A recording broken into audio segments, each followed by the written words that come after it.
น้องนางเดือไม้แล้วพ่อเอวบางในมือ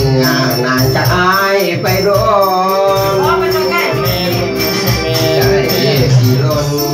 คิดฮอดนามนเด้อคำแววเมื่อยามใจคำดงแดงคิดฮอดแหงอีหลีนามนคิดฮอดน้องลา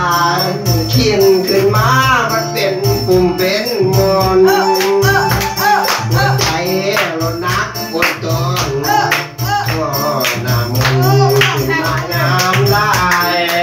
ยอดสวัสดีจนน้ำมันได้ออกตา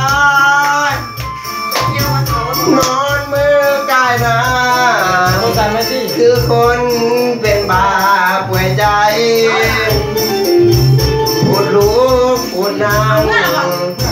คือจังหวะที่เป็นที่ตาย